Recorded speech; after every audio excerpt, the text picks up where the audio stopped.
Shabbat Shaboom. We used to say that with the preschoolers at the JCC. Shabbat Shaboom. We sang a whole song about it. Perhaps you know it. I'm not gonna sing it for you. Yesterday is my favorite day of the year. It was the biggest holiday in this country. I know you're thinking Good Friday. That's not a Jewish holiday. It was, Arthur? Arthur? It was opening day.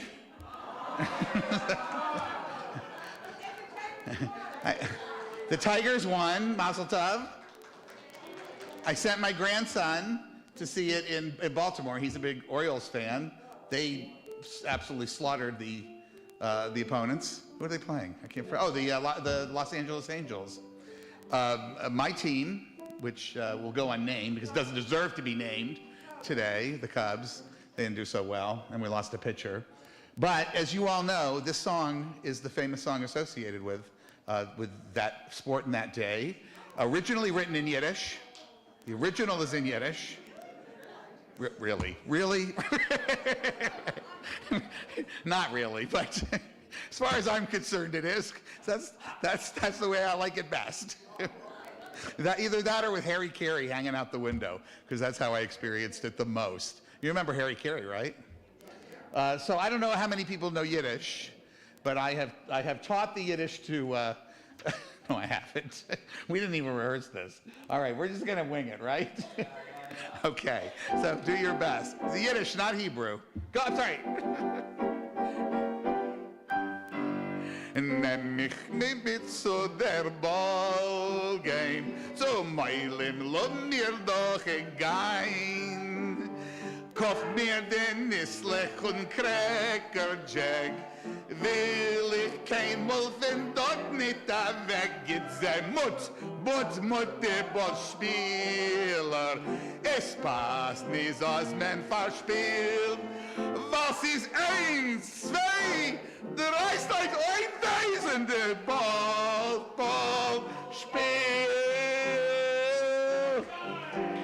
Play ball game. Thank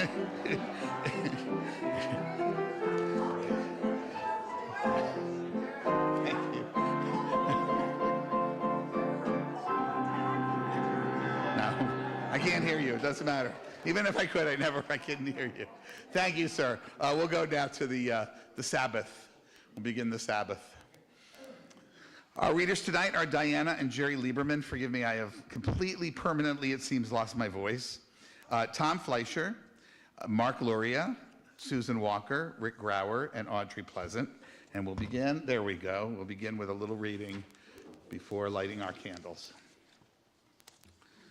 The days flow into one another without interruption. Time races on. Shabbat is our means to divert time, a stepping off point, pausing with friends and loved ones to observe, then rejoice in the wonder-filled coincidence of living. There can be a sense of pleasure in every given breath, blessed with tastes to savor and warmth to give and to receive. Bestowed with gifts of sight and sound, we are obliged to cherish and revel in each smile, in every musical note. Shabbat also wakens us to the silence between notes. It speaks of contemplation, the quiet delight of literature, of unhurried walks, of rare conversation. Shabbat can be our interlude, our ritual pause in this lively current, our signal to step more lightly, to appreciate more profoundly, to dive more deeply into the questions that life is posing. Tom and Lonnie, if you would, light the candles for us tonight.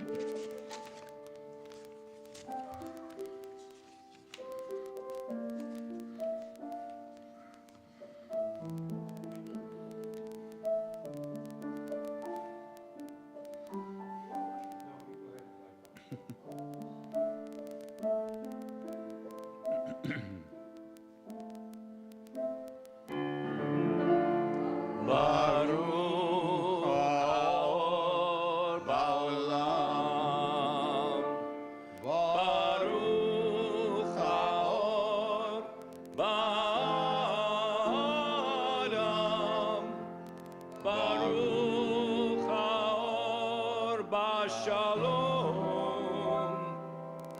Shalom, Baruch Haor, Baruch Haor, Hashabbat.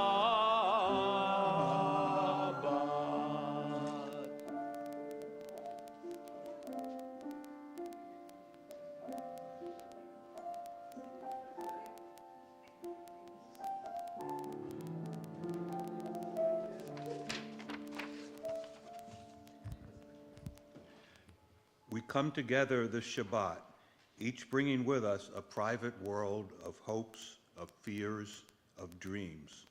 Some of us are burdened by anxieties and cares that all but crash our hope in the future. Others have hearts filled with happiness, grateful for the joys of the past week, yet aware that even the most fortunate are vulnerable before the mystery of tomorrow. Every life is a unique blending of joy and sorrow, of fulfillment and frustration.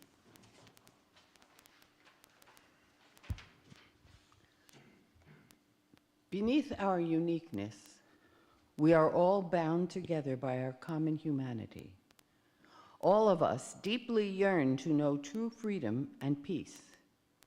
Each of us seeks the personal liberation of a mind that is not enslaved to conventional wisdom, a heart that is able to love without fear, a spirit that cries yes to our potential. Each of us strives, too, for the inner peace that comes with finding a harmony between our aspirations and our abilities. This is the Shabbat peace to which we aspire.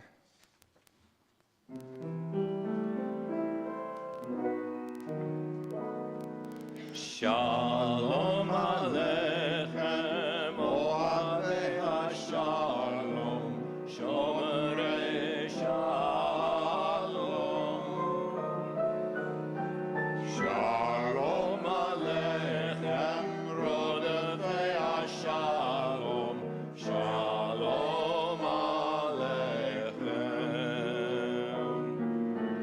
Noachem b'shalom, Ohavei HaShalom, Zeichem l'shalom. Miyom zeh l'yamim habayim, Shalom Aleichem.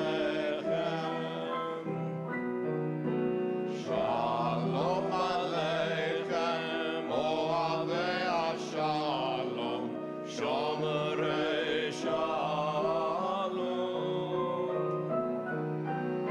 Shalom Aleichem, Rodefei HaShalom, Shalom Aleichem.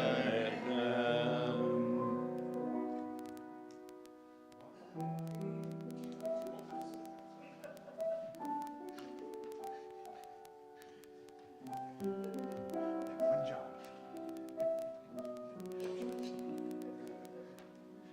Shalom, Shabbat Shalom, and especially to my daughter in Florida. I love you, baby, in Florida. Shout out, Shabbat Shalom. Let us strive to lead loving, compassionate lives with our hearts, with our wisdom, and with our actions. These words we inscribe in our innermost being, aspiring to practice them day and night, teaching them diligently to our children through our words and especially through our deeds, so that the next generations may learn to revere and celebrate life.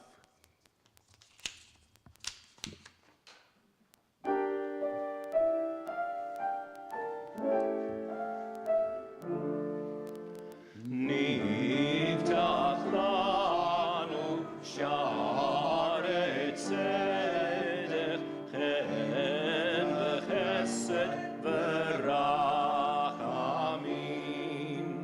Niftach lanu sha'arei tzedek, chen v'chesed v'rachamim.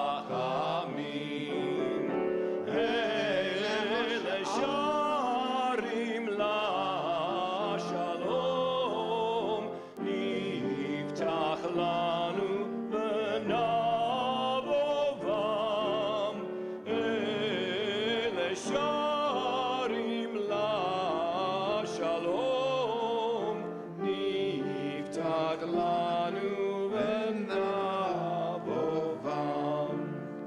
Niftach lanu sha'arei tzedek v'chesed v'rachamim. Niftach lanu sha'arei tzedek v'chesed v'rachamim.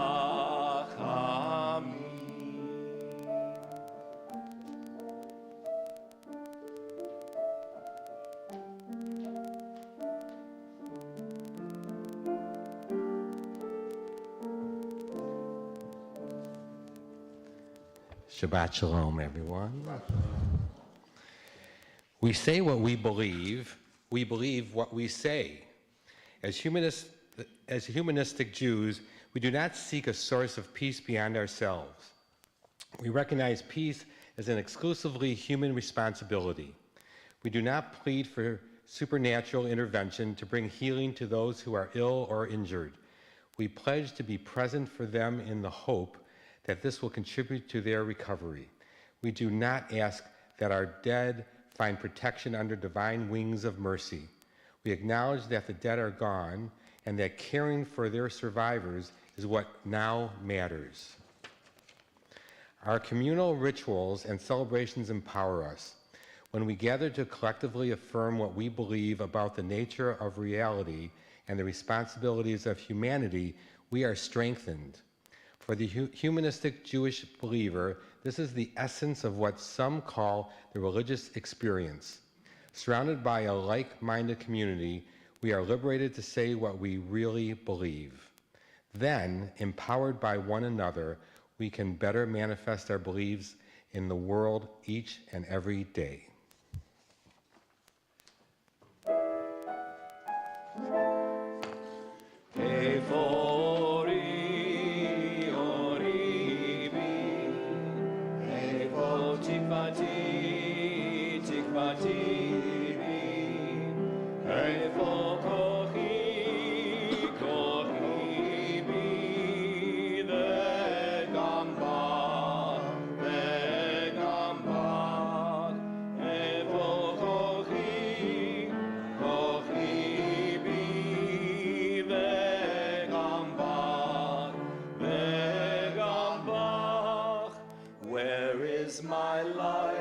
My light is in me. Where is my hope? My hope is in me. Where is my strength? My strength is in me and in you, and in you. Where is my strength? My strength is in me and in you, and in you.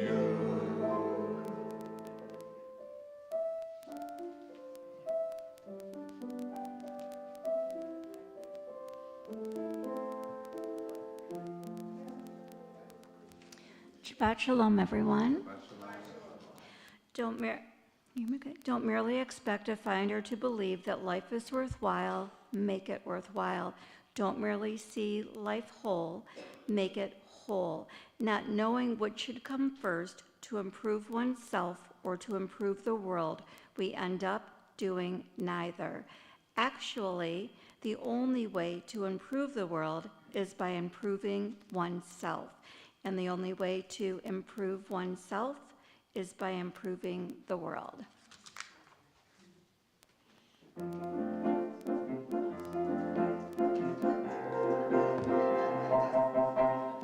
Lo alecha hamlacha ligmor, lo alecha ligmor, lo alecha hamlacha ligmor, lo alecha ligmor, velo ata ben chori levatel mimena, velo ata ben chori,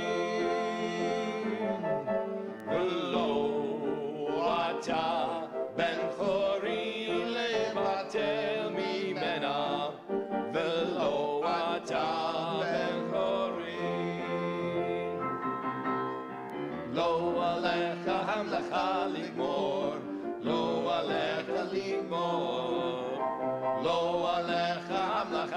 ligmor, lo alecha ligmor.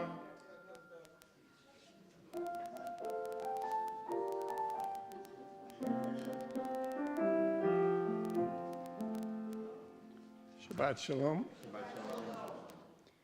If there is to be peace in the world, There must be peace in the nations. if there is to be peace in the nations, There must be peace in the cities. if there is to be peace in the cities, There must be peace between neighbors. if there is to be peace between neighbors, There must be peace in the home. if there is to be peace in the home, There must be peace in the heart.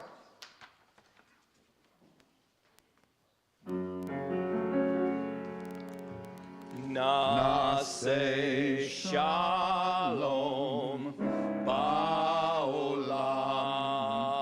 Nase shalom aleinu. Ve'al kol ha'olam ve'imiru shalom. Nase shalom ba'olam, nase shalom aleinu, ve'akol ha'olam, ve'imiru shalom, shalom.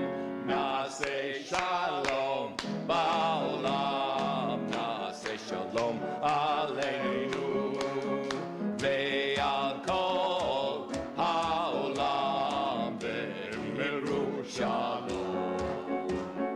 Nase shalom ba'olam, nase shalom aleinu, ve'akol ha'olam, ve'imiru shalom, shalom.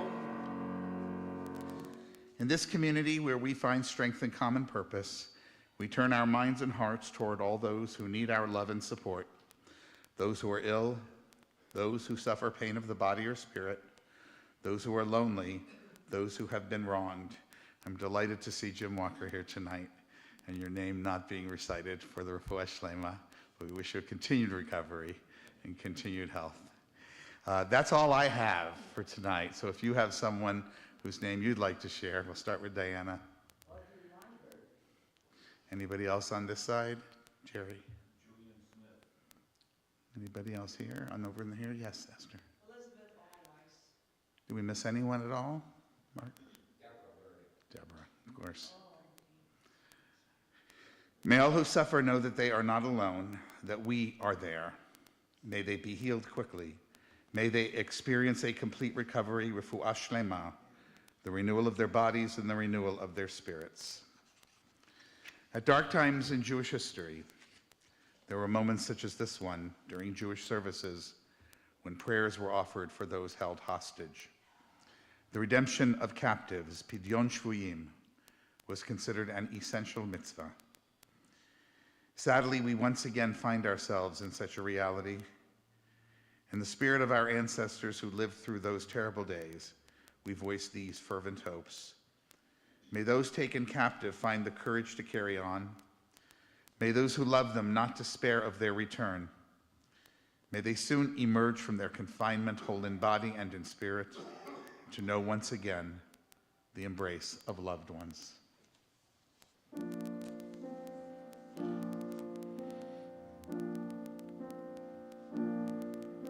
Mekom hakoach betochenu, mekorot habracha mevrotenu.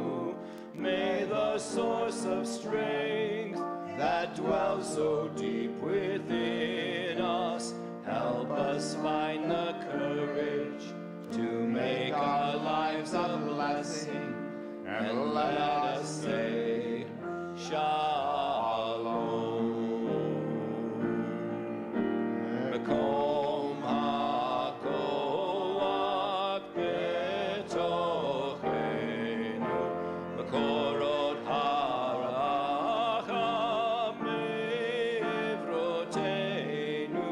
May those in need of healing no refuah shlema, the renewal of body, the renewal of spirit, and let us say, Shalom.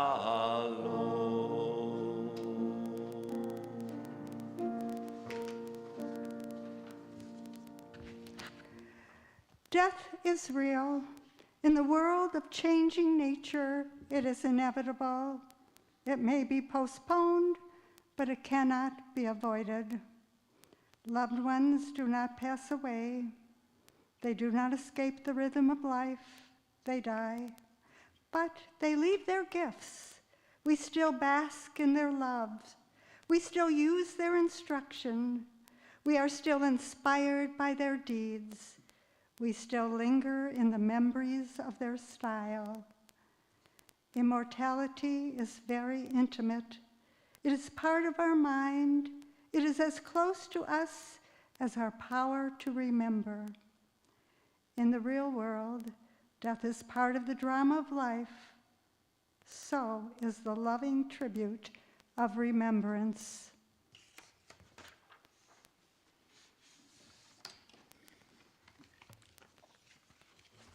Oops.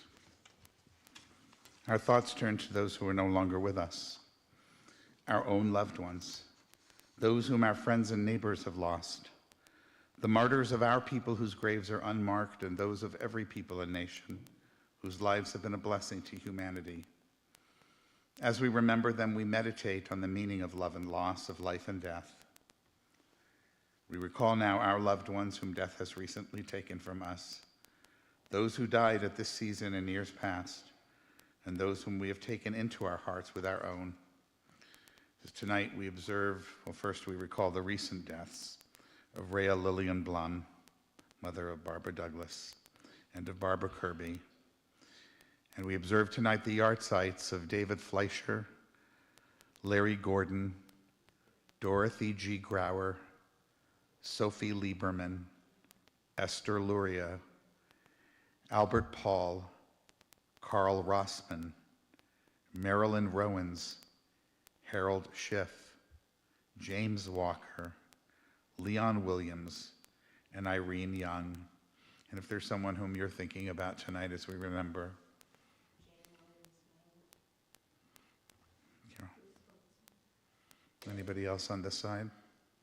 Over here, anybody? Esther. Did we miss anyone? We say, Yehi Zichram Livracha. May their memory be a blessing, by which we hope that as we go through our lives without them, there will be moments when those memories do bless and even provide us with a moment of comfort. If you can do so comfortably, I invite you to rise as together we recite our humanistic interpretation of Kaddish. Nit gadal v'nit kadash biruach ha'adam. Let us dignify and ennoble all people in the spirit of our shared humanity. Let us acclaim the preciousness of life. Let us show gratitude for life by approaching it with reverence. Let us embrace the whole world even as we wrestle with its parts. Let us each in our own way take up our share in serving the world and seeking truth. May our commitment to life help us to strengthen healing of spirit and peace of mind. May justice and peace permeate and comfort the house of Israel and all those who dwell on earth. And let us say, Ken Yehi, may it be so. Please be seated. Just a couple of quick announcements. Next week, our friend, our congregant, our teacher, Dr. Fran Shore, Professor Fran Shore of Wayne State University, is going to be speaking on the topic of his new book, Peace Advocacy in the Shadow of War, published by Grape Macmillan. The Macmillan is the part that's important, because I don't have a lot of friends that get published by Macmillan, and he's one of them. So I hope that you'll all make every effort to come out and support Fran, hear what he has to say. We're all grappling with these issues now at this time of war. The program committee put up a board in the back. Well, it's not in the back, it's actually the front of the building. It's in the lobby where there's paper, cards, whatever you want. You can email Bruce Hillenberg if you have something to say. you want to get something out of your system or express a feeling you have about the war. Some people it's a sentence, some people it's a poem. Feel free to do that. We're going to keep that out there for some time. What do we have coming the following Friday night? I haven't confirmed it yet, so I'm not going to announce it at this point. And then on this Thursday, I had been mentioning that this group Standing Together is coming over from Israel. Standing Together is a very interesting group. They're coming because of the war, but they're also coming, I think, to send a different message as well. Standing Together, Omdim Biyachad in Hebrew, and I will not even venture to say the name in Arabic because I'll probably slaughter it. The purpose of this group is to bring together Palestinian citizens of Israel and Jewish citizens of Israel to work on things of mutual concern. And there are two of the leaders who have been making a trip around the United States, a very, very whirlwind kind of trip, so we don't have them very long here. One of them is an activist from Jaffa, which is, as you know, a part of the city of Tel Aviv, Jaffa, and she is a Palestinian citizen of Israel. And the other young man, and unfortunately I didn't have anything to print it, so I don't have the notes on it, but it doesn't matter, you wouldn't recognize them, but you did get it in your email today, so you can go look it up. He happens to be a member of the City Council of Tel Aviv. So these are people of stature that are coming. Andy Levin helped put it together here in Michigan, a whole group of people elsewhere. I've donated to them in the past. They've been involved with Partnership for Progressive Israel and so forth. If you're interested in hearing them, there's only unfortunately one opportunity, and that is at 12:30 on Thursday. I'm going to miss it due to a medical thing I got to get taken care of. But the Michigan Board of Rabbis is going to be hearing from them. They're going to Lansing. They're going to other places, not Lansing, Ann Arbor. They're going to the whole state, right, which is Ann Arbor to Lansing to Detroit. So anyway, please take advantage of this. There's no cost. All the information came in your email today, and it'll be in your newsletter on Tuesday. And finally, because I am mandated to do this under threat of Charlie Paul, I am here to remind you, though I'm not going to read the entire thing, about our wonderful fundraiser. We weren't able to time it with Purim this year, but it was for the best, and it couldn't possibly have been any better, as Golda once said in Fiddler on the Roof, because it snowed on Purim. So we knew that, because we are prescient that way. And our board wisely, as they always do, rescheduled it months in advance to be on May 18th. It's going to be this wonderful mystery fundraiser dinner party. It's not a murder mystery, by the way, but it's a big mystery. I'm not at liberty to say what it is, nor do I remember. So, which makes it even a bigger mystery for me. It's going to be a lot of fun. It's a professional group coming to entertain us. Julie Claire is catering it, etc. So look forward to that. You'll get a call from a board member, but you can order the tickets online. And it's going to be a wonderful, fun evening. May 18th, I believe, at 6:30 p.m. And finally, Passover is coming. Some of you have asked, when are we going to be able to sign up for Passover? Well, we did put a little teaser in the newsletter, and I understand Anne Marie and Julie have finalized everything, same price as last year. It'll be at 6 p.m. on April 23rd, which is Tuesday. It's the second Seder. It's always the second Seder. And we've got our regular Haggadahs. You can buy a copy if you'd like, if you're not going to be here and want to use a humanistic Haggadah.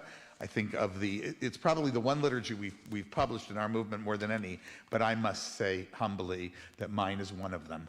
So, yes. But that one I did need a reminder because I wrote it down. I wrote that one down. So welcome to Voting Shabbat. It's not an official holiday yet, but it's coming. It's coming in November. And if you want to change or whatever it is you want, he said, obeying the Jackson Amendment to the IRS code, whatever it is that you want to happen in this country, you are going to need to get your friends and fellow Americans to come vote. And that's what we're going to be talking about tonight. And Terri O'Brien, who is our guest, a well-known voting rights activist and registration activist in our area, she's going to give us some hints on that. But before I do that, I want to acknowledge some folks that are here tonight. This is maybe the most really, truly nonpartisan political evening we've ever had. Karen Bartow, I had the pleasure of meeting earlier, she is here tonight. She is with the Committee to Increase Voter Participation, and she'll have some material for you out there. In addition to that, Ms. Maria Wallison is here. She is the president of the, and serves on the director of the state board of the League of Women Voters. She's president here in the Oakland County area. I think everybody knows what the League of Women Voters is, right? It's that organization that used to host debates. Maybe one day, you know, we'll be civil enough to have debates again. We'll see. With us tonight, and welcome as always, is a really an honorary member of our community, because she works for an initiative of the Society for Humanistic Judaism, Nomi Joyrich, who is speaking here. She'll speak again in August, September, as we get closer, to talk about volunteer opportunities and all kinds of things that we need in order to get out the vote. She is also, she'll take 2 minutes tonight after we've heard from Terri to talk about some of the things she's working on, particularly the volunteerism. And I wanted to point out, and it was in the newsletter this week, that JFASD, Jews for a Secular Democracy, is a pluralistic group that is and has involved rabbis and other Jewish leaders from all over the country, from all the different movements, including Orthodox, conservative, reform, reconstructionist, you name it, have been involved in their programs from Boca Raton to Washington to DC to here in Detroit. They do need a little bit of funds to help keep going, and I happen to be on the host committee of a wonderful event that's going to be held here on May 5th, Sunday, May 5th, at the great Indian food restaurant that everybody knows about, and we don't even need an address for it. That one, yes. That one, it's going to be at noon, right? Noon, 12:30 noon. So anyway, the details are in the newsletter, and we're going to keep running it for a while.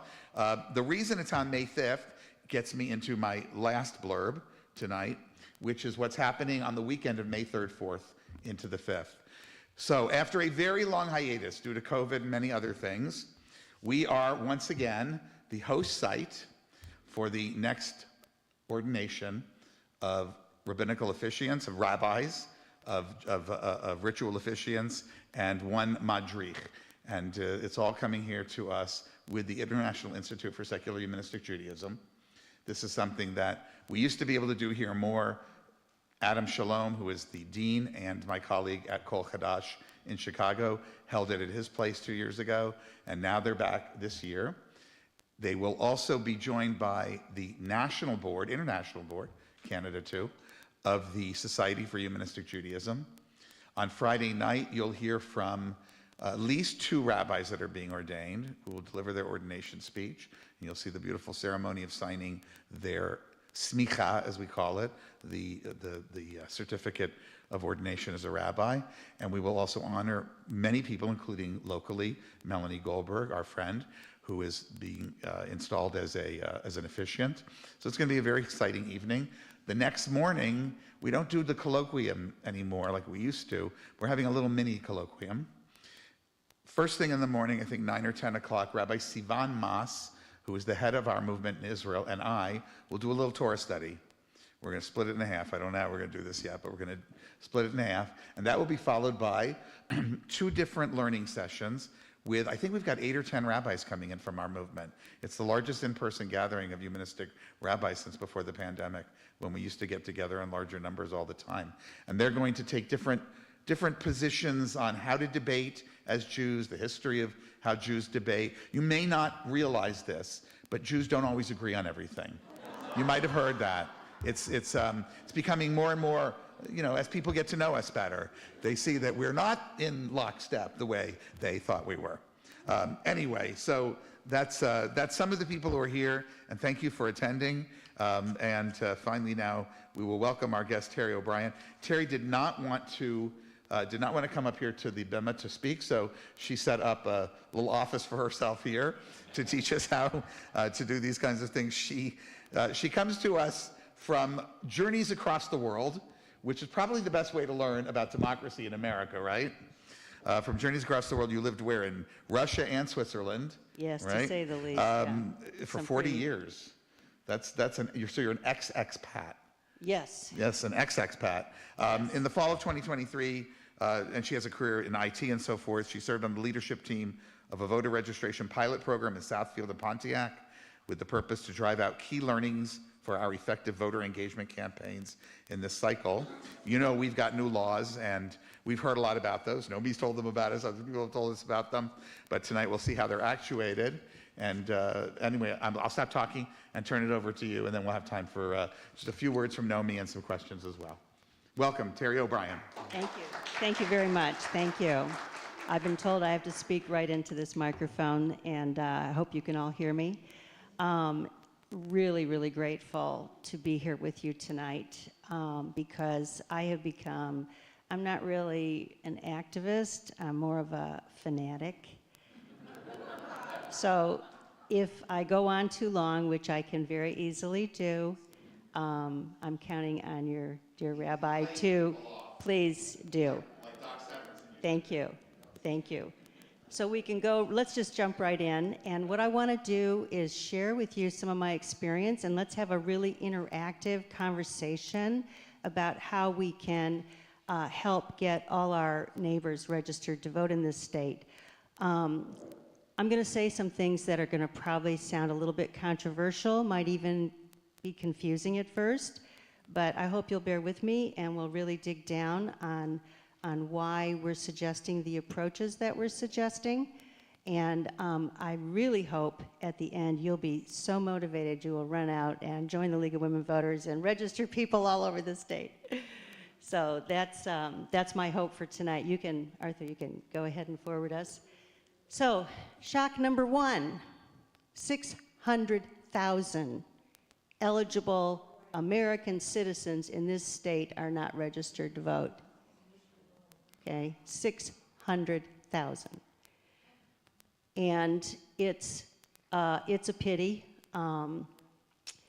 When I first moved back here, I lived in countries like Yugoslavia when the Civil War started, under a dictatorship. I lived in Russia, under a blooming dictatorship that we all know and love today. And I lived in other places that were trying to break out and shake free, like Poland. And I know what it means to live in a dictatorship. And when I moved back here and found out, my first year I moved into Detroit, and I rented an apartment downtown. And because I'm from Detroit, I was born there, raised there. And, you know, I really love the city. I've never left it in my heart. My family still lives here. My parents immigrated, my dad to Corktown, my mom to Highland Park. So we're real classic, you know, bootstraps old story from the old country. My mother and father from Scotland and Ireland, needless to say, the name like O'Brien. And so I rented this apartment, and the turnout in my first election there was 17%. So, and I said, uh-oh, we have a problem here. Because if you don't have voters, you don't have a democracy. That is the bottom line, right? And I had been working, when I lived overseas, I worked with Democrats abroad. I'm just mentioning that. You're not going to, I said, I hope that's okay. I don't want to threaten anybody's 501(c)(3) status. And I was helping to register people abroad, and I registered Republican voters abroad too, because people just didn't know how to register. They didn't know they could vote if they lived abroad. So, you know, we registered thousands of people. At one point in my career, although I was mostly in the private sector for most of my life, I had been the IT director for the Ohio Secretary of State back in the 80s. I spent 6 years in that role, and I am very familiar with election law and how elections work and voter registration. And I did see, even in the 80s, I saw that there were people in this country who do not want their fellow citizens to vote. And they will do anything they can to stop them. And that's what's happened here in Michigan. They spent 40 years, you know, boiling the frog in the cold pot of water, passing all these bureaucratic, terrible laws that created suspicion and distrust, and they did it deliberately, and they succeeded, right? 17% turnout. They got what they wanted. They got what they wanted. So our job now is to counter that. And one of the things that I've been kind of devoting myself to, so because I came from the private sector, I knew how to do market surveys. So I went around and I interviewed 100 people in Detroit.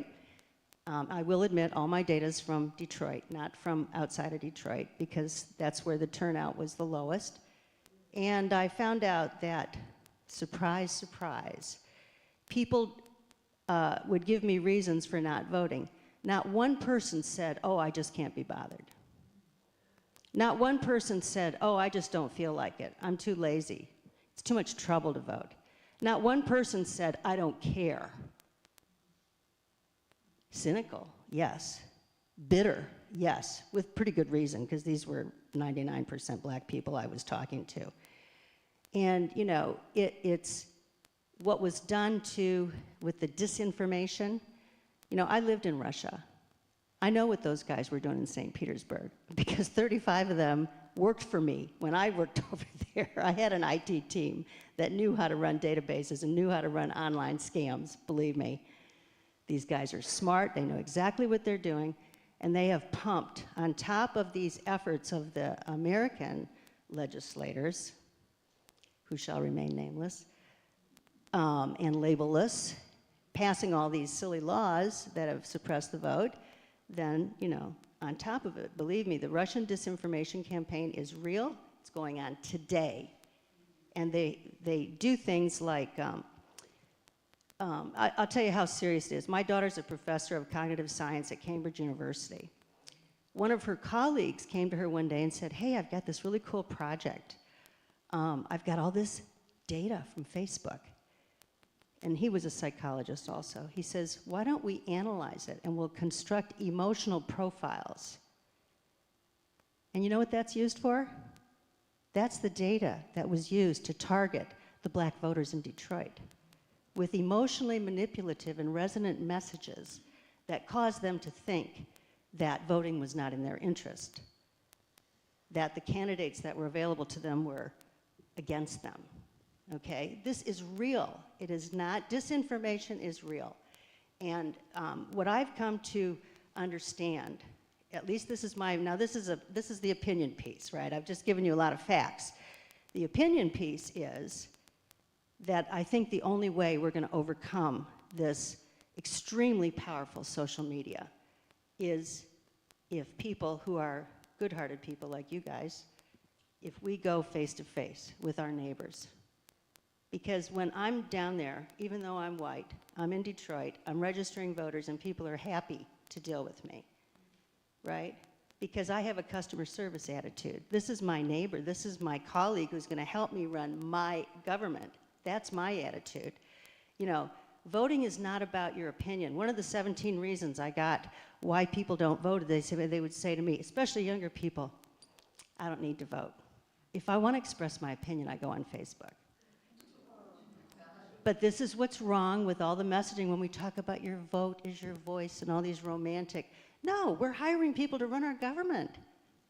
These are our employees we're hiring, these politicians. And the one thing I did learn when I worked so closely with many politicians in Columbus, Ohio, was that the only thing a politician is afraid of is a voter. It's the only thing. They're not afraid of their donors. They really don't care. In fact, they hate their donors because they hate being treated like, you know, people that have to beg for money like dogs. They hate that. It's humiliating. But they're terrified of the voters. And that's why another experience that I've had, one of the brilliant ideas I had was I thought, I'll just go to these candidates, I'll give them some of these beautiful new voter registration forms. They can take them when they're going door to door. If they find an unregistered voter, they can get them registered. Now, doesn't that sound like a good idea? Yeah, sounds great. They all said, oh, yeah, we'll do that. One did it. Why? Because candidates really don't want to register a lot of voters. The campaign budgets are done by the number of voters they have to convince. So more voters are more expensive campaigns and they have to raise more money. So it's very difficult to motivate politicians of any stripe, shall rename labelless in this holy place, to register voters. And I was told that by a congressman who passed away, who was a very famous congressman in Detroit. He was the campaign manager, told me that. He said, you're crazy. Don't be so naive. They're not gonna register voters, make their campaigns more expensive. So it's up to us guys, right? I'm telling you all this because we need to do it. Nobody else is gonna do it. You know, I work a lot in some other election-related capacities, and one of my jobs is to be an observer at city clerk offices. So I go to the Dearborn city clerk, visiting there, making sure that, you know, they're not interfering with anybody's right to vote, inadvertently, of course. And they're not, by the way. The Dearborn city clerk's a fantastic guy. And I've become very friendly with several city clerks because I'm a former election administrator. I know what they're going through, right? So, you know, they're very happy to deal with me. But he told me, he said, you know, I've been trying for almost 10 years now to get the city council to fund a single position, clerical position on my team that would be focused on voter registration. Because he's got, you know, he's got over 20,000 unregistered voters. Of the 600,000, 20,000 were in Dearborn. And they're eligible to vote, but he doesn't have the staff to do the proactive outreach type of program that needs to be done. So, you know, that's it. We'll invest in our roads, we'll fix our roads, we'll build schools and hospitals, but we won't invest in our democracy infrastructure. That's what we need to do. And until we do that, until we get there as a society, that we really need to be serious about this, we have to do it ourselves and with volunteers. So that's again why I'm sharing this with you, because I hope you will be motivated. You can go ahead to the next slide. I've got a few more things to share with you. This is the city of Detroit itself. I know some of you are from Detroit, and you'd be interested to know what's going on there. This is the actual number for Detroit. There's 275,000 just in Detroit. So if you want to help, because when we did this data analysis, we broke it down geographically. So we looked at each precinct, the number of people 18 and over who were US citizens from the 2020 census, and then we compared that to the number of registered voters in that precinct. And we found out that some neighborhoods, like around here, it's virtually 100% registered, right? So what I would encourage you to do is please don't waste your time trying to register voters around here. We have pockets, geographic areas, and places where you can be much more effective and get a lot more registrations. And that information is available because we have all this data now. So we can crunch that. You can move forward. So what's the best way to do it? So with my market research, what I have found is that the best approach is a customer service, very friendly approach. Now, I set up this beautiful demo table here. This is an example for you. What I want to suggest from a logistics point of view is that you get yourself a kit. I've built I've built 3 or 4 of these kits now for different organizations. They take them out to events. I'll lend this one to anybody who wants to do an event. And you want it to be, you know, one guy, I worked with a civil rights leader over in Southfield, and when he first saw my getup, because it's got a lot of flags in that box, I mean, this is really, you know, red, white, and blue, flashy. And he goes, oh, he said, some of our people are going to be kind of offended by that. I said, look, these guys got everything else, they're not getting my country, okay? So mine is very flash, red, white, and blue, but I do have a colleague who built a kit for her organization. It's one of the black sororities, a very big organization, been doing great work, registering voters all over the place. Their kit's all pink and green, because that's their sorority colors. So it doesn't matter what colors you choose, as long as it's very flash. And when you go to an event manager, they will say, oh yes, please bring your voter registration booth over here, right? They put me back by the Porta-Johns. I'm like, no. So you have to be a little bit bold. I'm getting much more bold these days. And, you know, make sure they put you in a very high traffic area. Then what you do is you get yourself these beautiful new forms from the Secretary of State. And I don't know if you can see here, but this is the new voter registration form. And it has 2 key features that will help you to register more people. The first is they've taken off the instruction that the driver's license address must match the voting address.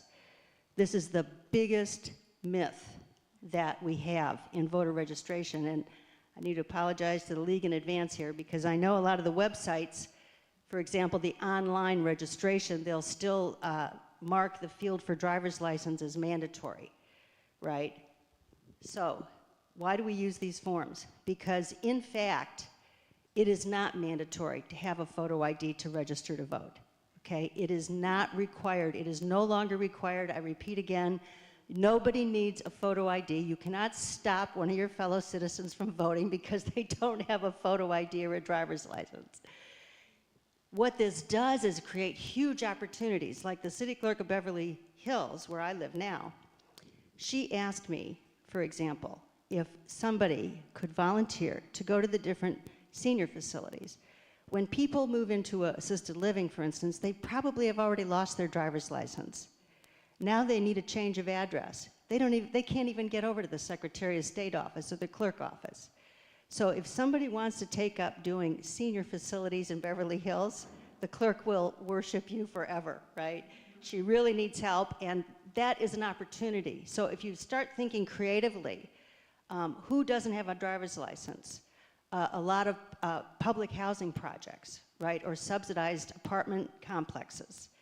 You're going to find a lot of unregistered voters in there. They're high turnover. They need to change their address. You can use this new form to do it. This is a mail-in form. They fill it in. They don't need to put their social security number, nothing. They put in their name, their address. The other noticeable thing on this form now is it has the new gender declarations. So you can call yourself non-binary if you want. I had a lot of people refuse to register because it required male or female on the form, right? It's very offensive to people. A lot of these regulations were designed to be offensive, right? So we got to keep that in mind, that that's what we're trying to overcome here. So when I approach people, I can register somebody on a clipboard in less than a minute. I get their checkbox at the top, which is they're swearing that they're a citizen 18 or over, name, residential address where they're actually living on election day. And we're going to get into that in a second. And then the signature.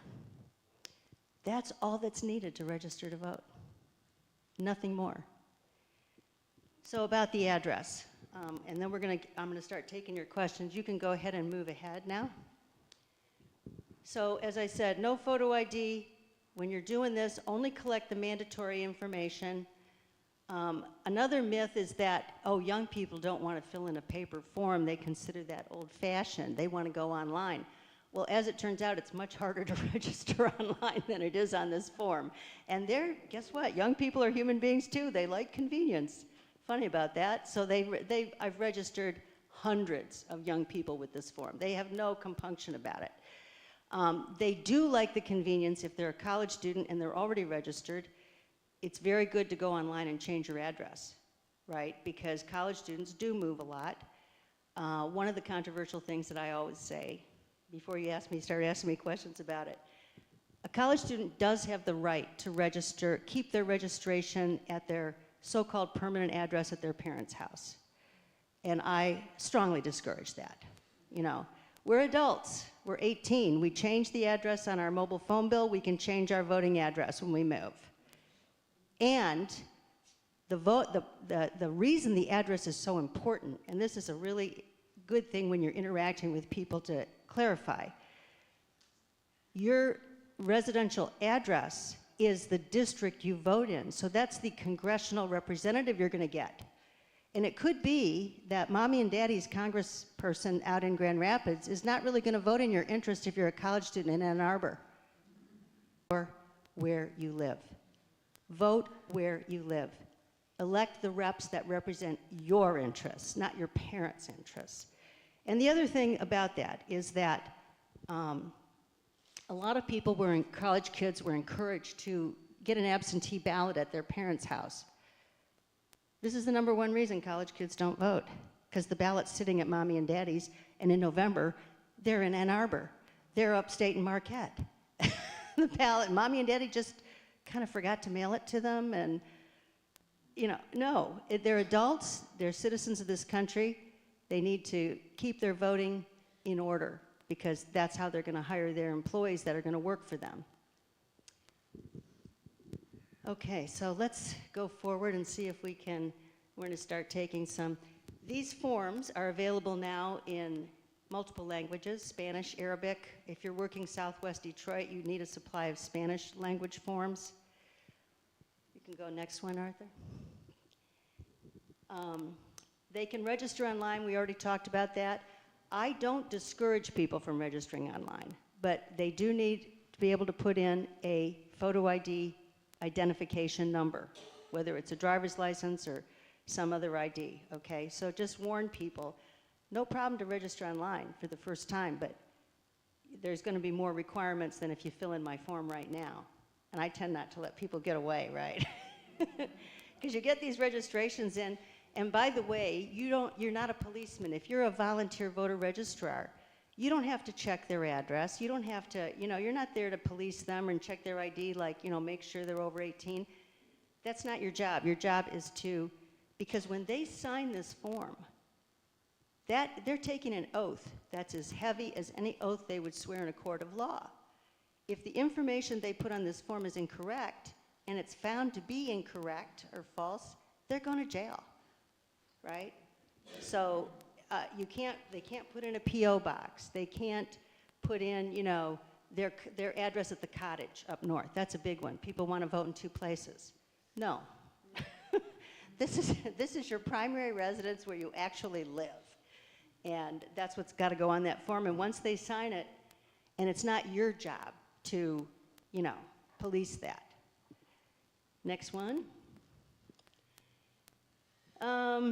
So here's a few, this presentation is going to be available to send out on the email. You can, go through these very quickly. There's a lot more to it, but to get started, the important thing is just to kind of have a desire to help your neighbors out, right? To help your fellow citizens.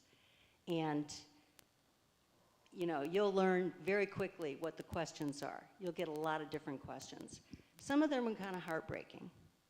Like I went and did voter registration in a senior facility in Detroit where there were quite a few quite handicapped people. And one of them told me, and they weren't registering, and I couldn't figure out why. And one told me, she said, oh, they told us we're too handicapped to vote. No, I'm telling you, the disinformation is severe. So she was delighted when I helped her register to vote. And you're going to really feel good, when you do this. You're going to become a fanatic like me, I think. I don't know. I just feel it because of Okay, you could go ahead on the next slide. Oh, the student thing, we just talked about that. Next one. Yeah, this is, again, this is the critical point to understand, that when you're helping people register, if they want to put in their driver's license and their driver's license address, I mean, of course, that's fine. There's nothing wrong with that.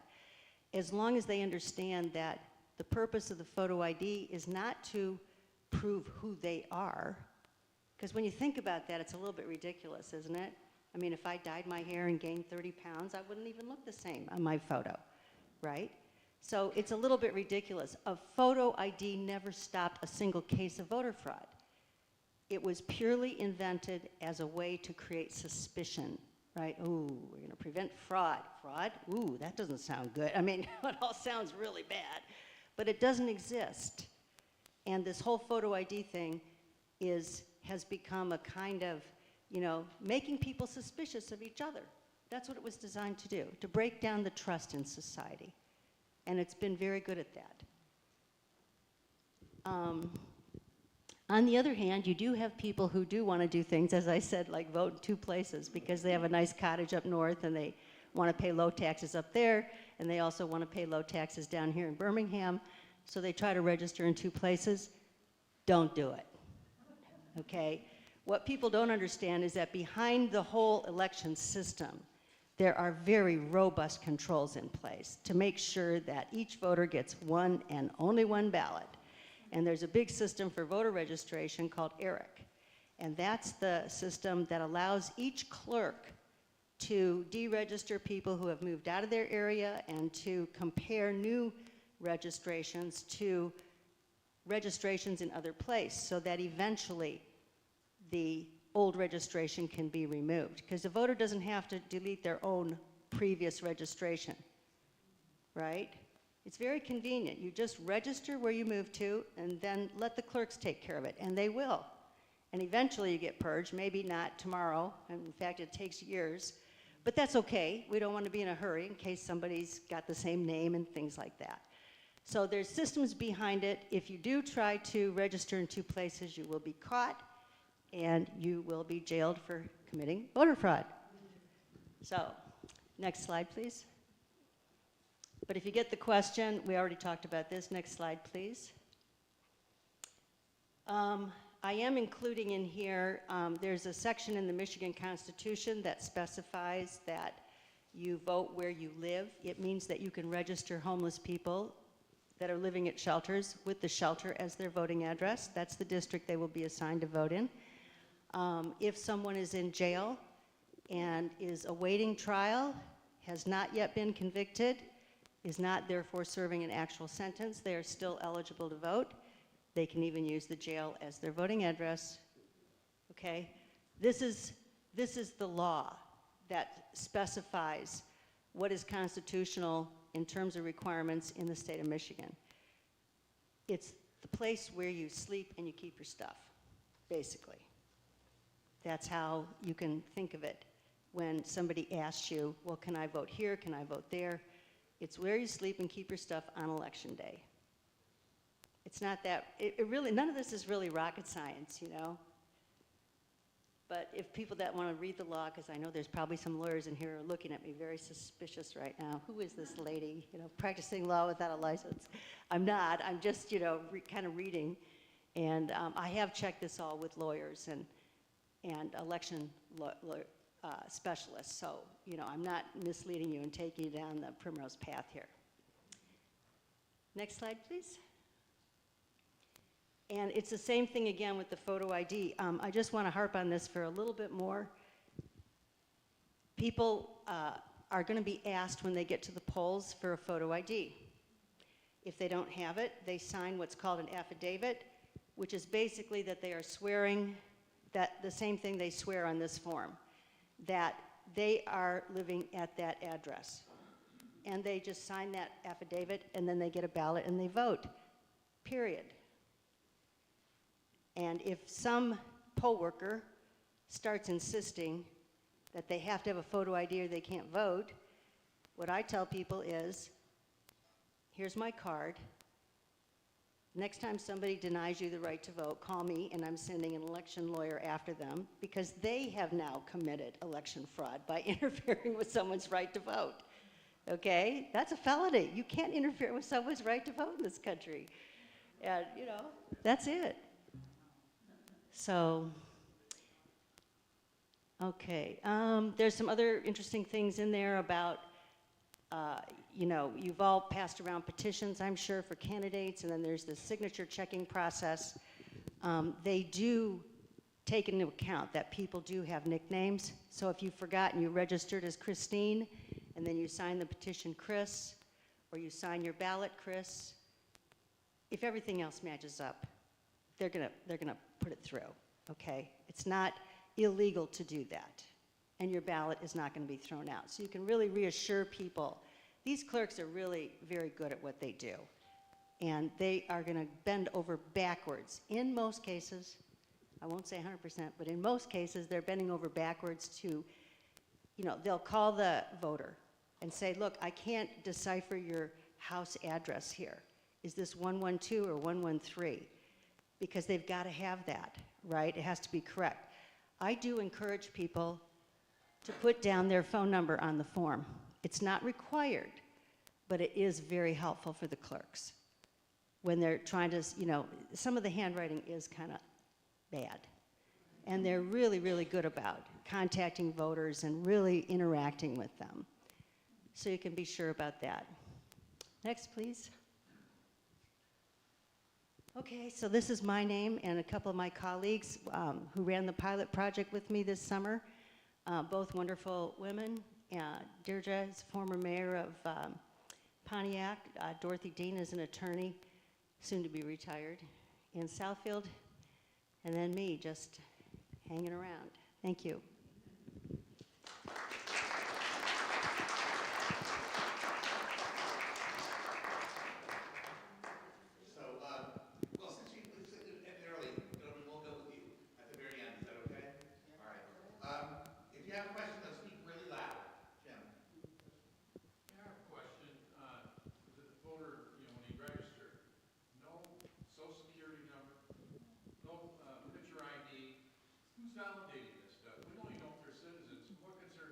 Clerk. Yeah. What's going on down at the border, this really is enlightening what you're sharing with us. Yeah. But I am concerned about people being registered properly. Yeah, there's a lot of emotion around about that, and the clerk, this is the clerk's job. The first thing they look at is the address. They know every single address in their jurisdiction. They know them inside out. So if somebody tries to register like in an apartment building that's been torn down, they're going to reject that registration. They validate every address and make sure it's a valid address.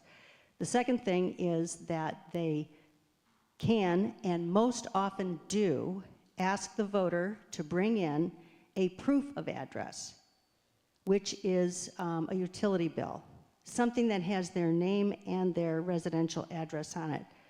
And that's how the clerks are mostly doing it.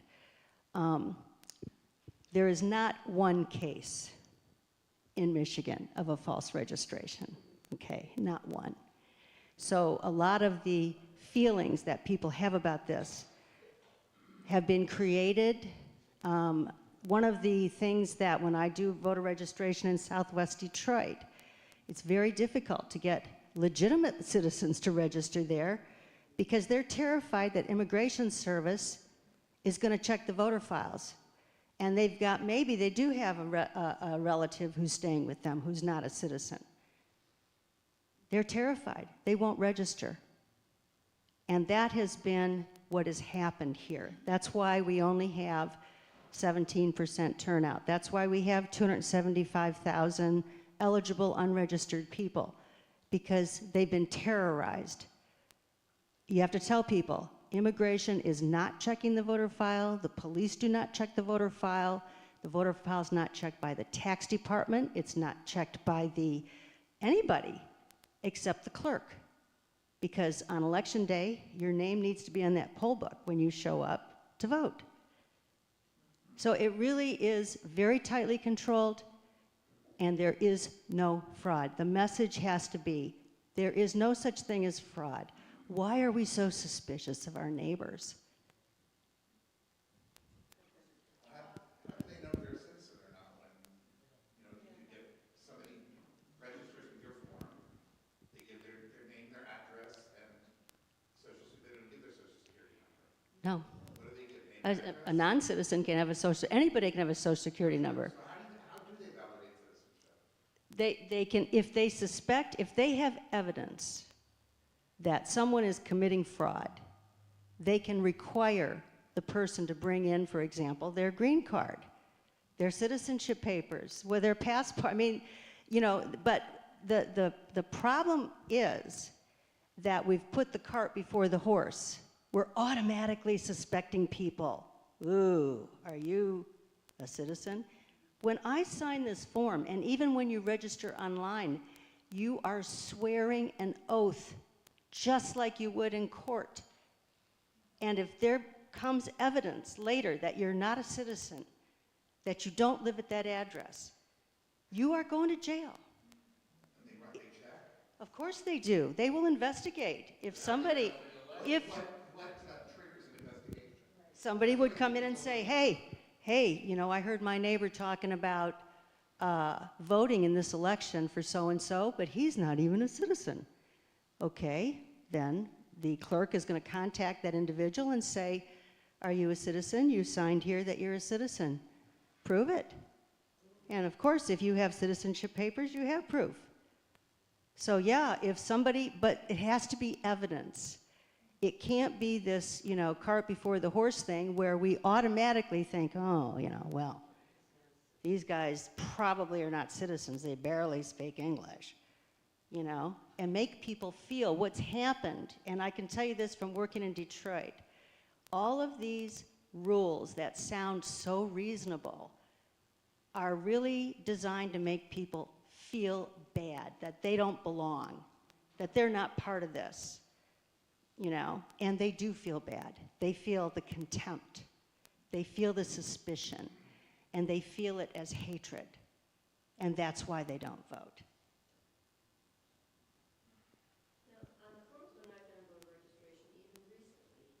There is a place you put your driver's license number or your last four digits Yes. Now, that's not required, but to have proof, like you do have to go to the clerk's office with those kinds of bill or some other thing that proves that you're at that address.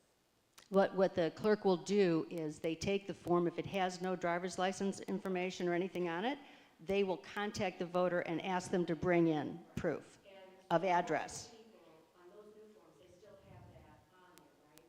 To put in your driver's license. It does have it, it's just that it's not mandatory. It's not mandatory. Yeah. Most people will fill one of those. Yeah, they usually do. Well, you ask them to, and most people will put it down. Some people put it down, some people don't, if they, yeah, right, yeah. And the other thing is now, does that have 16 on there instead of 17 and a half? No, the forms and the websites have not been updated yet, but it is possible for young people to pre-register. If you want to do a program in a high school, you can get them pre-registered. And again, what the clerk does is they validate the address, they validate the form, put them on the computer, and then just before the election, where they're eligible, the computer detects that it's their birthday, they turned 18, and will automatically send them their precinct card. And that's what we do, as we go to the high schools here. But this year we can register 16-year-olds. Right, that's right. Yeah. It's called pre-registration. But don't worry, they won't be able to vote. There's no way they can vote. So it's not, yeah. Yes. And the purpose of it was to, again, to make people feel welcome into our society, into our system, and get them thinking about, the civic participation. The other thing I want to mention is that even if the signatures, where they're checking signatures, don't match up, they will call the person and have them come in and do a signature card that doesn't match up. And if like one doesn't match up, I've been in the clerk's office, they'll call people over. Over and over again. Yes. They kind of confirm, they check and they say, okay, we have to contact this voter. Sometimes they've broken their hand. So there are things like that that will happen. But That's if right. you have the new signature card, the clerks are fabulous, especially probably the ones in Farmington Hills. Very good. Yes. Yes. Oh, I'm sorry. Okay, the question there was, first of all, what if they do fill it in? And the answer is, well, they fill it in. It's no problem. Secondly, and I thought it was really good what you were saying, she was reiterating what I said, the clerks validate all the information on the forms, they validate the signature, they make sure that that registration is valid. They will contact the voter many times sometimes in order to validate that registration.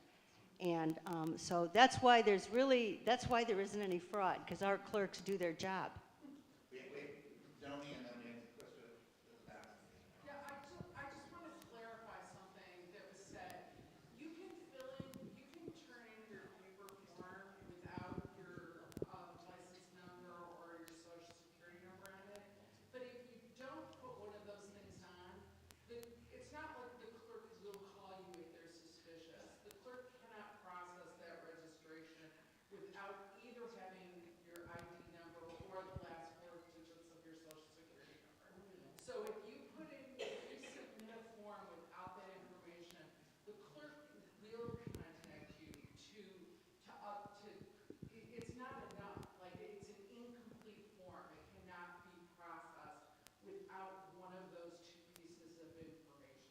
Right, but I'm sorry to, mildly disagree. There are people who do not have any kind of photo ID, and they are still eligible to register to vote, and the clerk will ask them to bring in a non-photo ID type of proof of address. Again, I want to emphasize the law is about your residential address, where you live, because that's the Congress people and the state reps you're going to be voting for, the mayor you're going to be voting for, et cetera. So they're very concerned about that. And if you don't have a photo ID, then you submit a utility bill. Doesn't have your photo on it, and it has your name and your residential address, not a post office box. And they will process it. They will. They will accept it with a proof of residential address, voting address. That's the big thing they're looking for there. The easiest one is a state ID or a driver's license. That's why they often go to that first, because that's the easiest thing. But, you know, if you've moved recently and you don't have your new driver's license, your address doesn't match. And you cannot be denied the right to vote in that jurisdiction because you don't have a photo ID. That's the point of it. Badly, but we got a question in the back. Yeah, so in the very beginning of your talk, you mentioned that there are organizations that try to discourage voters from voting. That's an example of groups that try to discourage it. And then when we talk about, oh, what are the odds of an individual committing fraud, it's not likely. And we know from going in grocery stores and seeing people not steal things, we know that's the case. Individuals are almost always good. But if we have organizations that are discouraging people from voting and doing all that effort, why wouldn't we also have organizations trying to commit fraud as a group, as creating voter records? How do clerks? Good question. Yes. Yes, the question is, if there's groups that are trying to discourage voters, are there also groups who are trying to commit mass voter fraud? Because you got to file a lot of false registrations to swing an election, right? So it has to be a mass voter fraud scheme.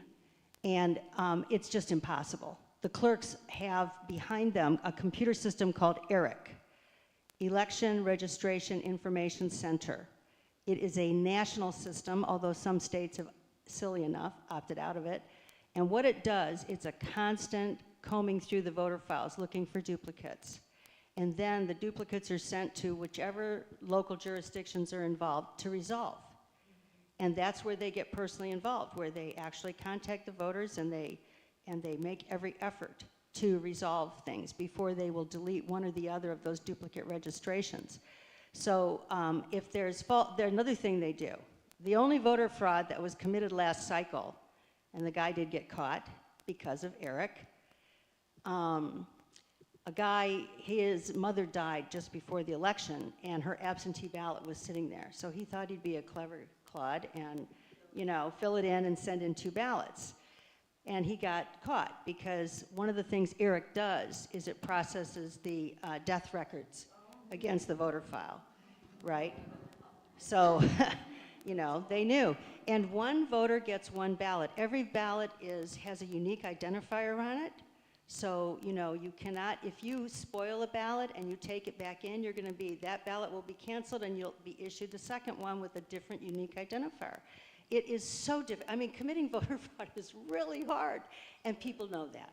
In every state? Really in every state, And, you know, when I was at Ohio Secretary of State, almost every cycle, you'd get a few clowns who would try to do this, and they get caught. They always get caught. This is the beauty of our system. It is neighbors. Your poll worker knows everybody in their area. Your local clerk, believe me, knows pretty much who all you are, right? And you've been voting there for years. And that's the beauty of our system. It's very localized. And that is the best control you can have, because then a neighbor is going to come and say, hey, that guy told me he just went down to vote, and he just moved here from Poland last week. He's not a citizen. And then, you know, they can start an investigation. So that's how it works. When there's some evidence of wrongdoing, it will come out. Is there any kind of organized effort to register high school juniors and seniors? Well, that's what we're trying to stand up here. We've got people that are trying to run programs in high schools all over the place. If you want to volunteer for that, it would be much appreciated. The League of Women Voters does beautiful programs in high schools. You should have if that's your interest. And that's what I suggest to all of you. You know, find something you're passionate about, whether it's seniors or high schoolers or college students, or even just, you know, neighborhoods where there's a lot of poor people. Whatever your passion is, just go for it. An organization will take you in a minute, and you'll love it. You had mentioned that there's certain precincts where there's like 17% voter registration and such. Do you or the League of Women Voters have that information so that somebody like me would be able to focus my energies in that area as opposed to Farmington Hills where there's 90% voter registration? See me at the coffee. This is the question I've been waiting for all night. We're going to talk, yes. Love it.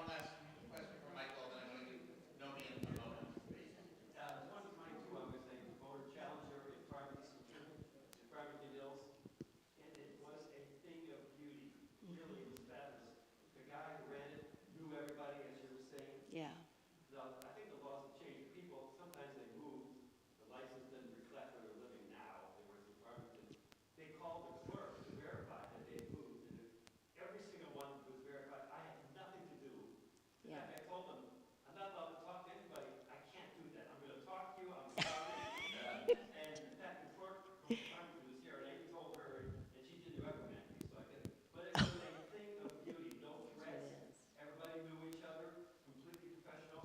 I was a Democrat, the Republican guy was a really nice guy. It was like a Van Gogh. It was a work of art. Yeah, I love it. I love it. And this is the way it should be yeah, it is. It's fabulous. It is just so fabulous. And you guys are fabulous. I want to thank you so much. Yeah, thank you. Thank you so much. Terri. Hi, after you're done volunteering, registering people to vote, which is so important, you can only do that up until 2 weeks before the election. After that, they have to go in person to the clerk's office. I would love everyone here to volunteer with Jews for a Secular Democracy around the election. We're going to be doing phone banking, text banking, poll watching, poll challenging, all of that. We're completely nonpartisan. So the calls that we're making are, we're not trying to convince anybody who to vote for, just calling people to make sure they know what the new election laws are, that they can go to early vote, that they can absentee ballot, all of that. We make it very easy for you. So if anyone's interested in volunteering for the election, we'll be starting probably in July for the making phone calls for the August primary, and come see me. Thank you, Naomi. Thank you again, Terri. This is a lot of information. I know there's been a lot of changes made. Before we finish up tonight, I do want to thank Arthur. We have the next slide. Should have the song. I do want to acknowledge Barbara Douglas, who's sponsoring our Oneg Shabbat tonight in memory of her beloved mother, Rhea Blum. Rhea, I'm sorry, I've been saying Rhea. Rhea Blum. Rhea's pretty. Now, it does say Blum on my, that I didn't get right, wrong. Yes. Yes, go ahead. Go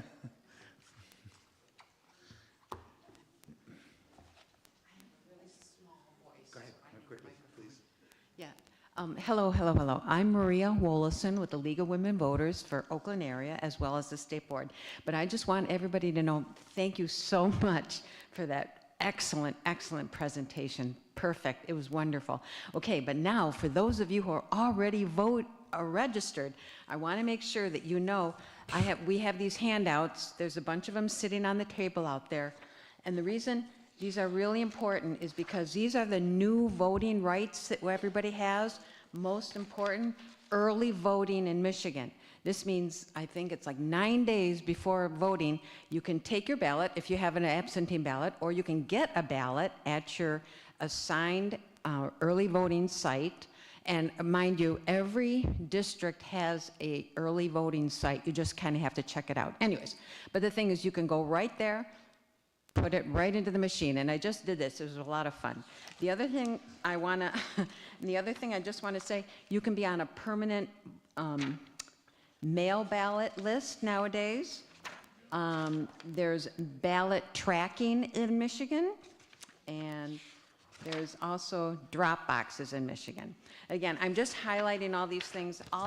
We have these handouts out there. I strongly encourage you all to take one. And for those of you who are computer savvy, and I know all of you are nowadays, you can look at michiganvoting.org. This is an excellent site for more information, as well as michigangov.gov. Then more handouts. Please take one of these cute little cards, okay? It gives you all the information. It's on the back. Vote411.org. This is a fabulous site. Of course, I've got my own business cards out there, but now this is a little personal campaign that I'm on, abolishing the Electoral College. Thank you. Okay, and again, I have a bunch of pamphlets out there. This little brochure has every single reason why it is so horrible that we have this system here in the United States. And it's going to happen. Maybe not in my lifetime, but it's going to happen. So thank you very much. Thank you very much. We'll be voting on our spaceships by the time that happens. Our concluding song.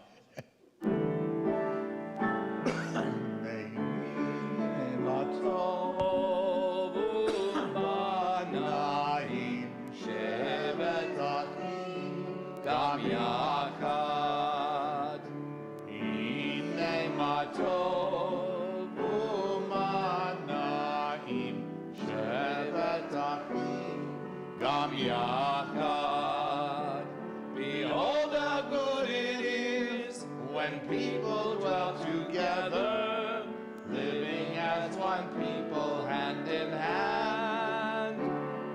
What keeps us safe and strong is that we have each other, one human family across the land. Hine matov u'mana'im shevet achim gam yachad. Hine matov u'mana'im shevet achim gam yachad. Thank you to all our guests, to Joseph for the music, Arthur for the slides, David for the streaming. Shabbat Shalom, everybody. Do me a favor tonight, please police your areas. If you drop paper, if you drop whatever, we have something coming in early in the morning, and I really need this place to look a little bit nice. Thanks.